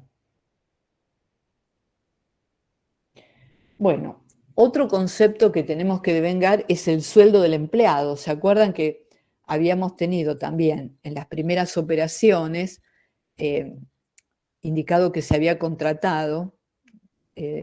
Teníamos el 3 del 9, que se había contratado un empleado para desempeñarse en el local de ventas, donde se nos indicaba que el sueldo era de 4.000, las cargas patronales 30% y las retenciones el 17%. Nosotros ahí lo que dijimos que no era variación patrimonial, porque solamente estaba el contrato laboral de trabajo. Pero ahora ya acá el empleado, como no nos dice nada, suponemos que trabajó todo el mes.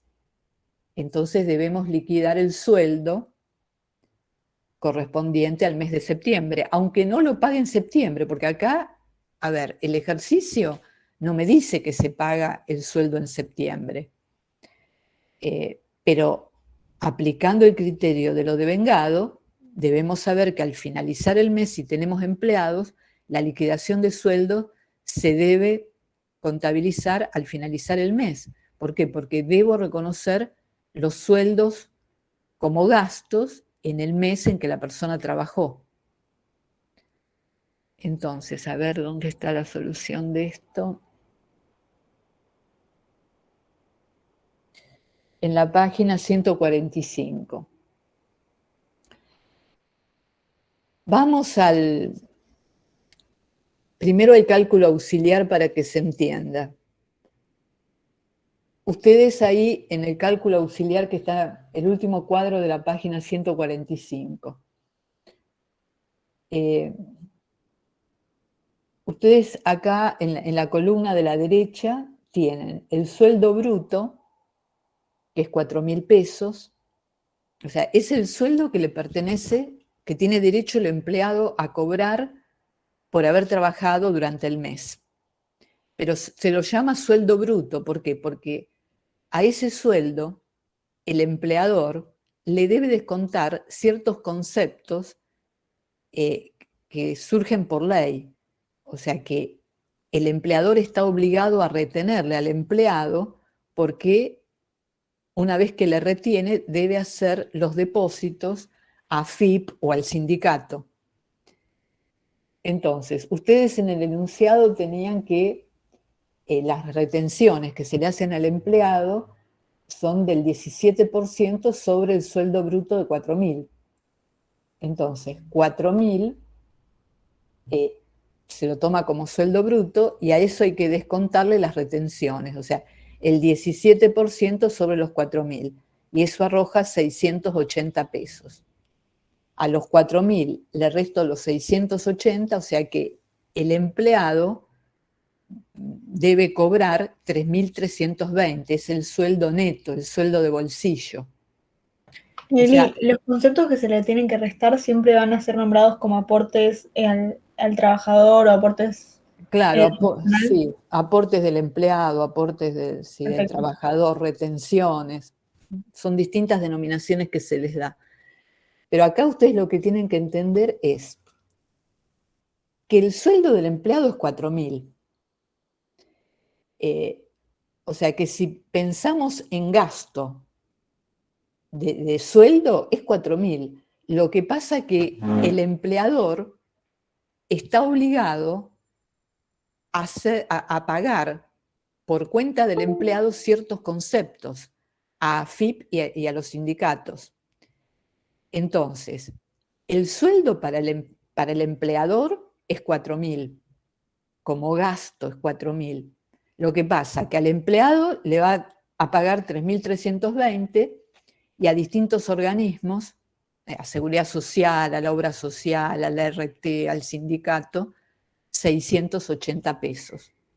O sea que acá lo importante es que ustedes entiendan que el gasto por sueldo es 4.000, independientemente a quién le debe pagar esos 4.000. Porque por ley no le puede pagar los 4.000 al empleado, porque el empleado no tiene la obligación ni los medios como para poder hacer los aportes a cada uno de los organismos. El que está obligado es el empleador. Entonces, esto es lo que ustedes tienen que saber, digamos, entender. Si estamos hablando desde un aspecto financiero, el empleador le va a pagar al empleado 3.320 y a AFIP y sindicato 680 pesos. Desde un punto de vista económico, para el empleador, ese empleado le cuesta 4.000 pesos, independientemente cómo distribuye el pago. Pero no queda ahí la cosa, porque el empleador tiene un costo laboral adicional que son las contribuciones patronales, que de acuerdo al enunciado es el 30% sobre el sueldo bruto, sobre los 4.000. Entonces, el 30% sobre los 4.000 son 1.200 pesos, que es o sea, a cargo del empleador. Es un costo adicional que tiene el empleador por tener al empleado. Entonces, si yo a ustedes les preguntara, a ver, esta sociedad, por tener un empleado, ¿cuál es su gasto de personal? Ustedes me tienen que decir 4.000 más 1.200. O sea, el sueldo, que es 4.000, independientemente cómo distribuye el pago, más los 1.200, que es la contribución patronal. Es fundamental que ustedes entiendan esto para poder hacer el asiento contable, porque si ustedes no entienden esto, no van a entender el asiento contable. Repito, desde un punto de vista económico, el costo laboral que tiene la empresa por tener este empleado es el sueldo bruto, 4.000, más la contribución patronal de 1.200. O sea que el costo en definitiva es de 5.200 pesos, que sería el gasto de personal. Ahora, desde las obligaciones legales del derecho laboral, el empleador debe al empleado pagarle solo 3.300 pesos, porque los 680 para llegar a los 4.000, que es el sueldo, el empleador tiene a su cargo la responsabilidad de depositarle, repito, a AFIP y al sindicato.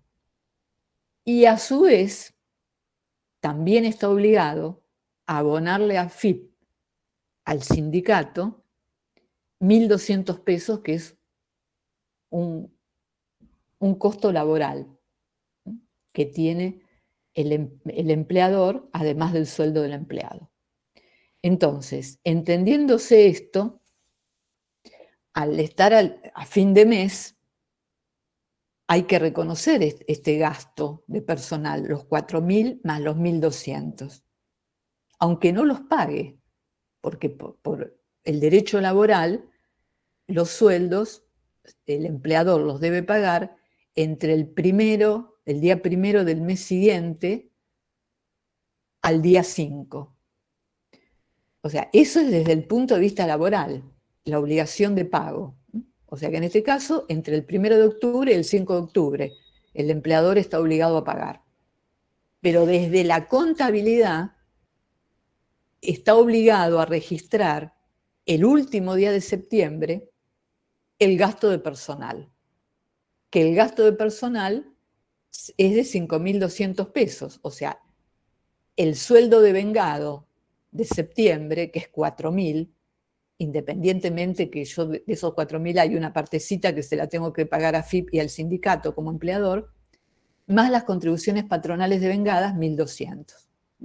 O sea que el gasto de personal, lo podemos llamar gasto de personal, lo podemos llamar sueldos y contribuciones patronales, como resultado negativo en el patrimonio neto, 5.200 pesos. Pero como no los pago, entonces debo registrar el pasivo. ¿Por qué? Porque estoy haciendo el devengamiento. Estoy reconociendo el resultado cuando corresponde, que hace a gasto de personal. Bueno, entonces si he devengado como corresponde el sueldo más las cargas patronales, debo registrar la obligación de pago en materia laboral y previsional. Por lo tanto, en el pasivo voy a registrar el sueldo a pagar al empleado, que es de 3.320 pesos. Yo al empleado le tengo que pagar 3.320 pesos. O sea, ustedes se tienen que ubicar que en el pasivo las obligaciones se contabilizan en función al sujeto a quien se le debe. O sea que al empleado se le debe 3.320 pesos, porque son los 4.000 menos los 680 pesos de las retenciones que tuvo que hacer.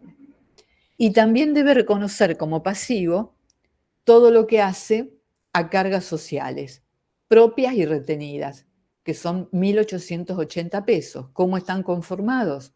Los 1.200, que es la carga laboral que tiene el empleado, más los 680, que es la carga que tuvo el empleado, porque se le descontó del sueldo del empleado, pero que lo tiene que depositar el empleador. Por eso ustedes en el pasivo tienen deuda por remuneraciones devengadas, que en lugar de darle todo ese nombre que a lo mejor los confunde, es sueldo a pagar. El sueldo a pagar al empleado, lo que figura en el recibo del empleado, 3.320, que se lo voy a tener que pagar en octubre. Y todo lo que hace a cargas sociales propias y ajenas, o sea, propia es el costo laboral que tiene el empleador. Y ajeno es lo que le retuvo al empleado, pero que lo tiene que depositar el empleador. Ustedes acá en la solución tienen deuda por cargas sociales. Lo pueden llamar, por ejemplo, aportes y contribuciones patronales a pagar, por ejemplo, para seguir con las mismas denominaciones. O sea que el pasivo es 29.670. En definitiva, es el sueldo bruto más las contribuciones patronales. ¿Se entiende? O sea, cuando lo devengas tenés que reconocer el sueldo en su totalidad, o sea, el sueldo bruto, pero después en la parte de la deuda reconoces sin la parte de las retenciones al trabajador y eso lo pones en la parte de cargas Claro, sociales. por eso yo le hice un análisis. Una cuestión es el tema financiero y otra es el económico. Desde el punto de vista financiero, el empleador debe pagarle al empleado 3.320 pesos y a FIP y al sindicato 1.880 pesos. O sea, está obligado por la legislación que existe en nuestro país. Pero dentro de los 1.880 pesos, que son las cargas sociales, hay 680 que no es gasto del empleador. Fue lo que se le retuvo al empleado. Entonces, esos 680 pesos no los tenemos que confundir. Forman parte del sueldo. Por eso cuando yo tengo que definir cuál es el sueldo como gasto de personal, es el sueldo bruto. Independientemente que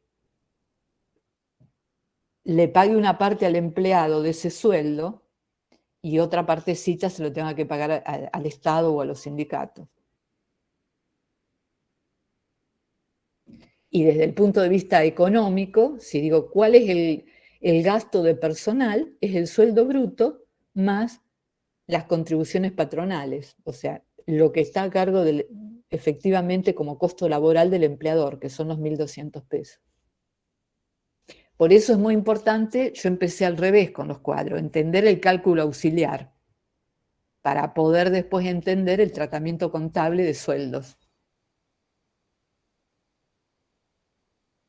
Siempre sé que es un tema que les cuesta, el de sueldo. Yo lo que les pido es que lo revean y que las dudas que tengan, bueno, las pregunten el miércoles.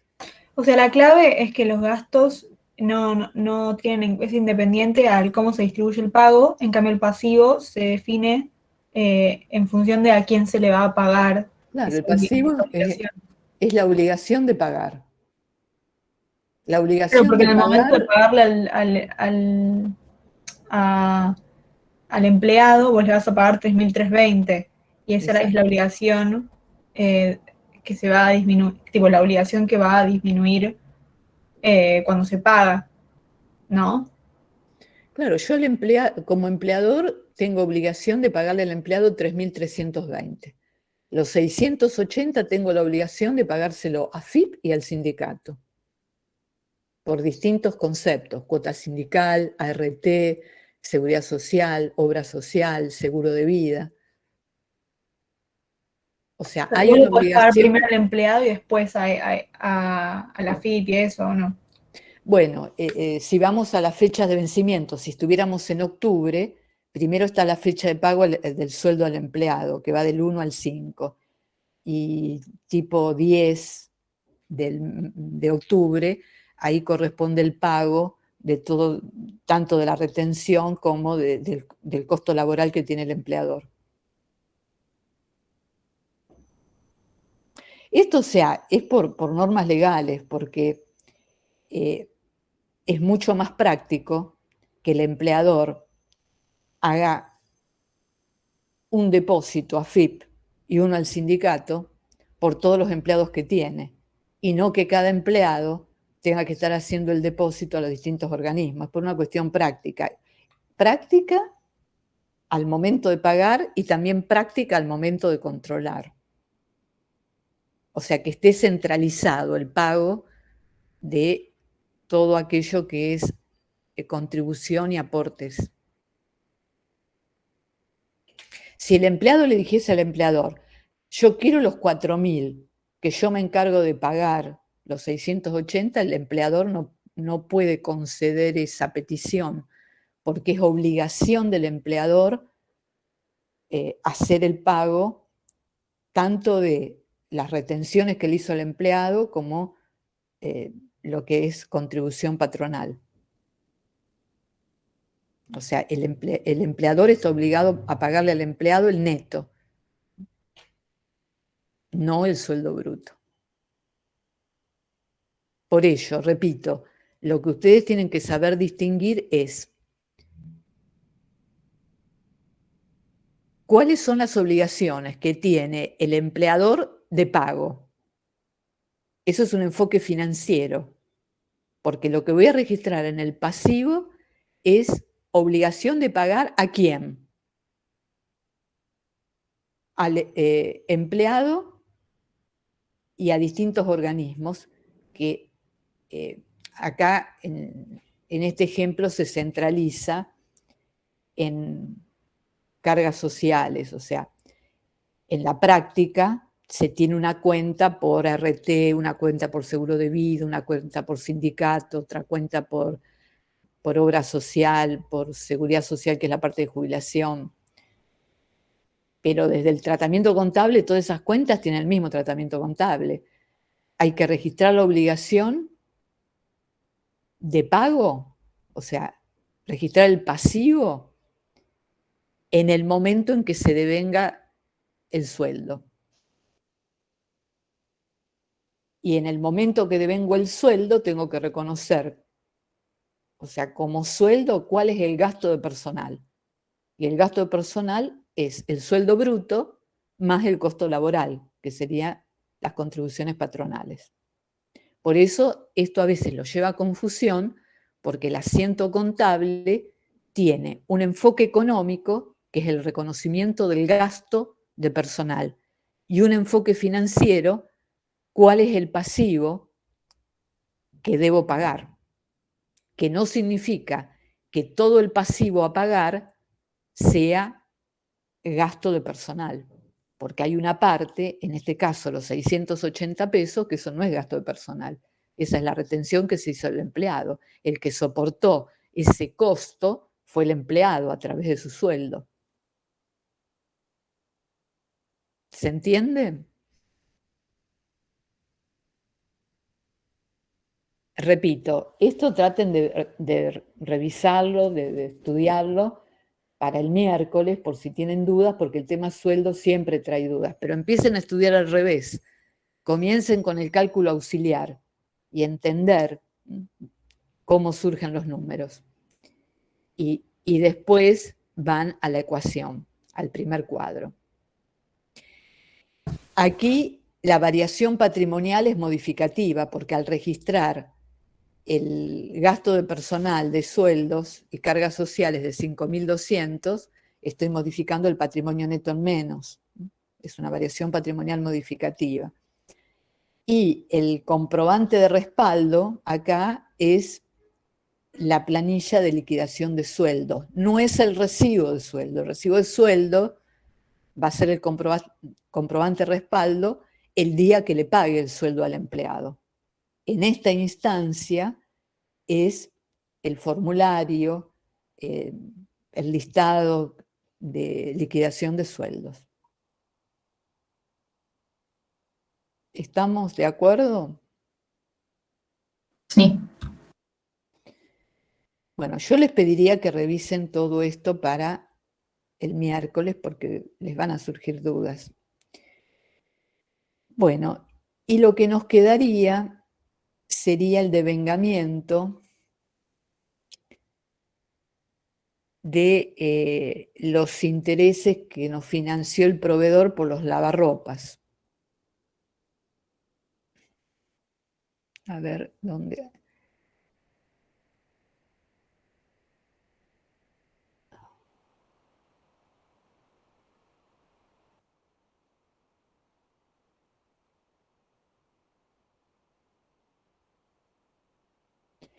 Bueno, los lavarropas fueron los que compramos el 10 de septiembre.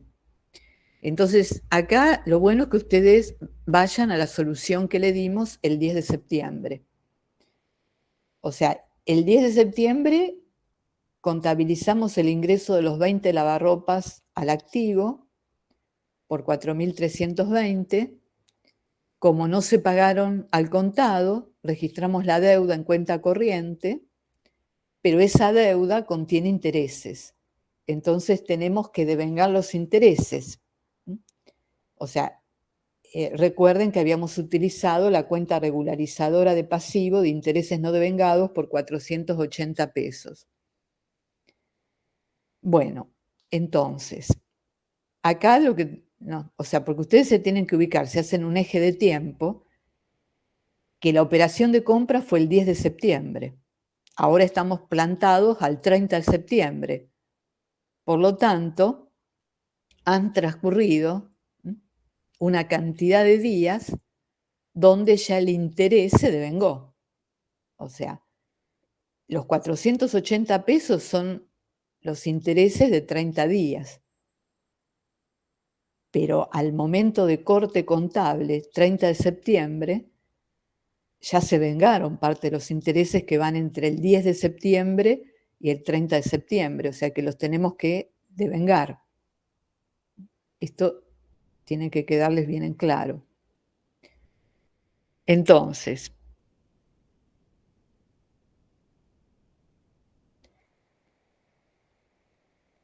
tenemos los 480 pesos que debemos dividirlos por 30 días para saber cuál es el interés por día y multiplicarlo por 20 días. Lo que yo les estoy diciendo lo tienen en la solución, en cálculo auxiliar, y multiplicarlo por 20 días porque es el periodo que ya se devengó el interés, que va del 10 de septiembre al 30 de septiembre.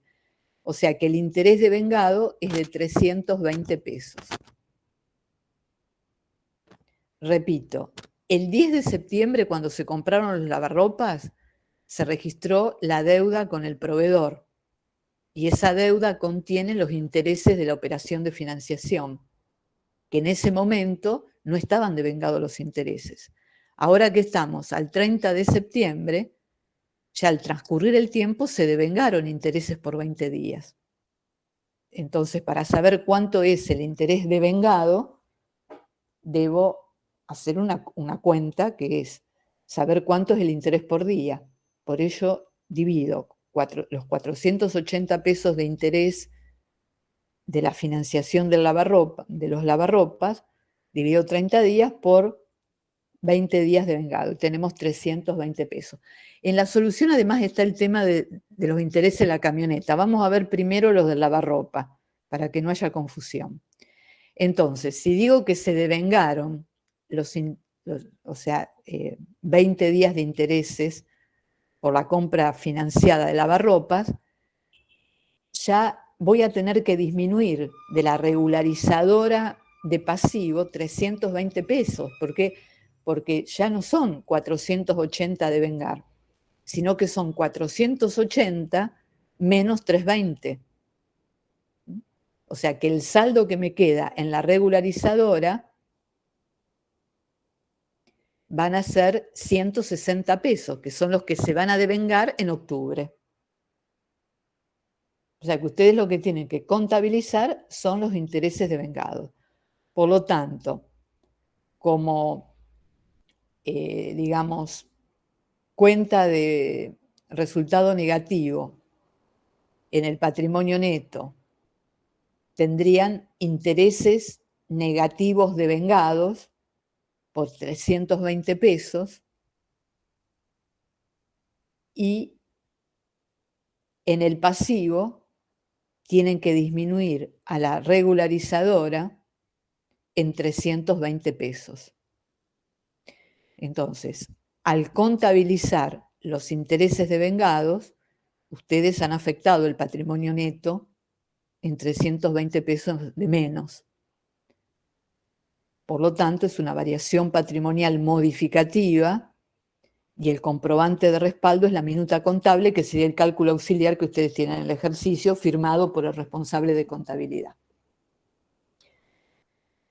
Eso corresponde al devengamiento de los intereses por la compra de los lavarropas. Perdón, pero Sí. entonces este resultado negativo, que sería el interés negativo a devengar, ¿lo ponemos entre paréntesis el número o no? Bueno, a ver, lo que sería el interés devengado va entre paréntesis porque es resultado negativo en el patrimonio neto.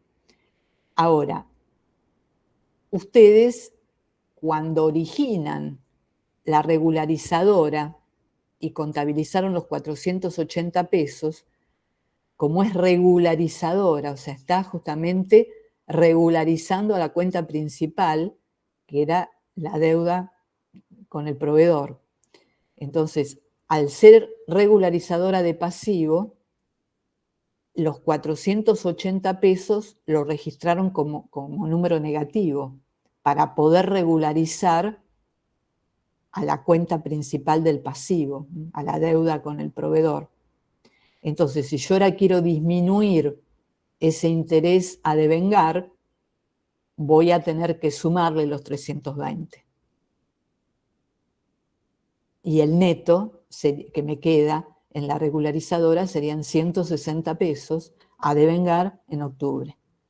Está bien, listo, porque no me estaba dando la ecuación. Claro, yo se lo separo, acá tienen todo junto, con la camioneta. Hagámoslo por operación, porque si no se van a confundir más.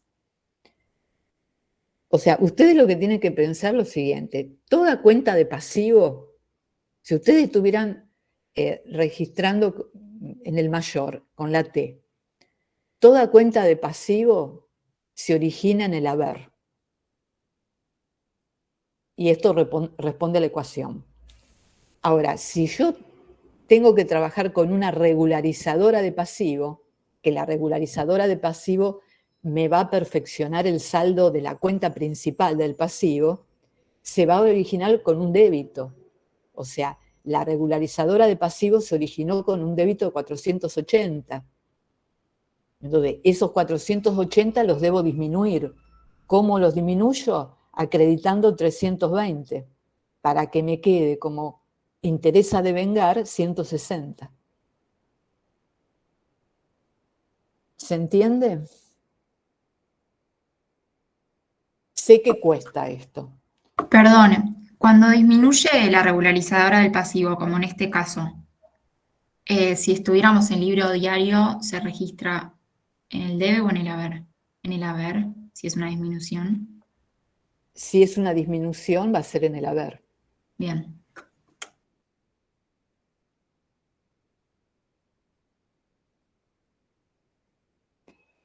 Yo les diría que, o sea, primero traten de, digamos, de entenderlo con la ecuación y después vayan a cuentas. Profe, esto está separado del pago, ¿no? No hay nada de pago acá. No. Devengar no es pagar.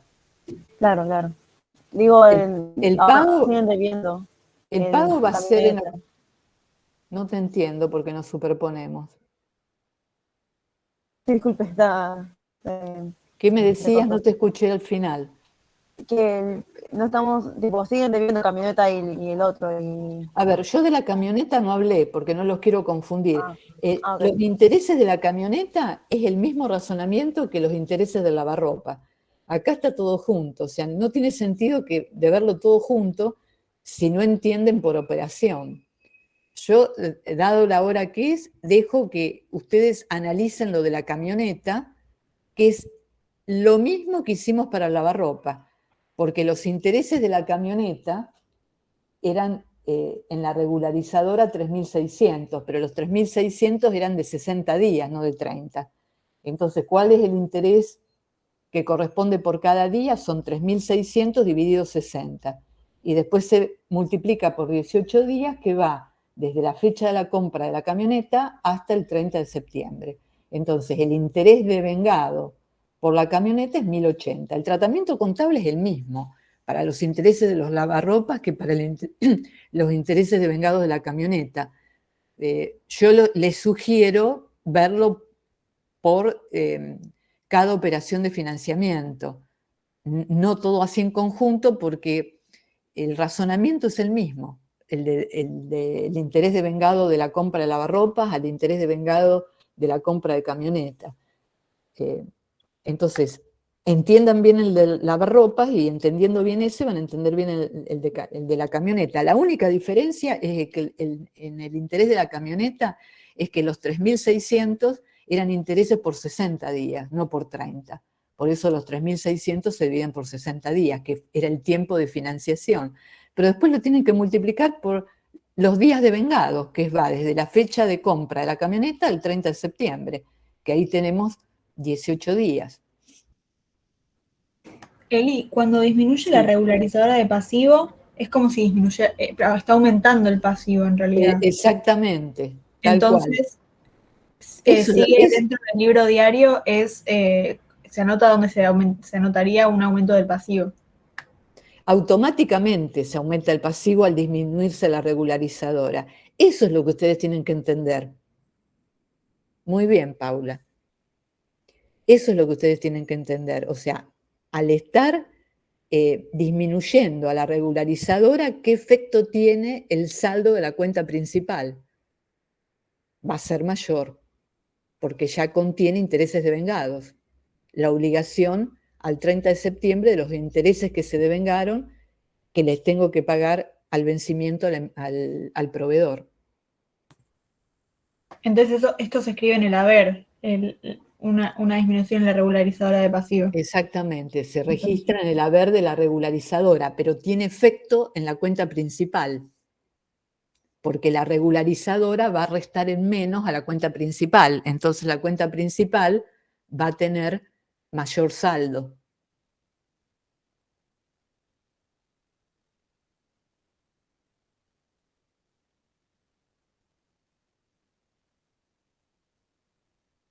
La cuenta principal es la que debitó, ¿no? Cuando la reguladora. ¿Qué cosa? Esa es la cuenta principal es la que debitó. Viste que No, la cuenta principal tiene saldo acreedor. ¿del La regulador cuenta de pasivo? principal, porque es de pasivo. Tiene origen en acreedor. Sí, sí. Esa es la cuenta original, ¿no? La cuenta original es, a ver, el nombre que se le dio Sí. en su momento. Estoy buscándola, a ver.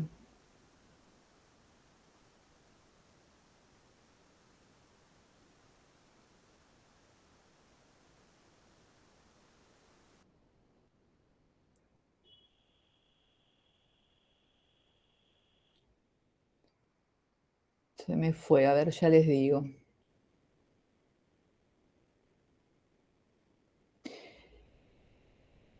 De la camioneta ustedes tenían deuda documentada, esa era la cuenta principal, con saldo acreedor de 23.600 pesos. La regularizadora tenía saldo deudor de 3.600 y ahora están acreditando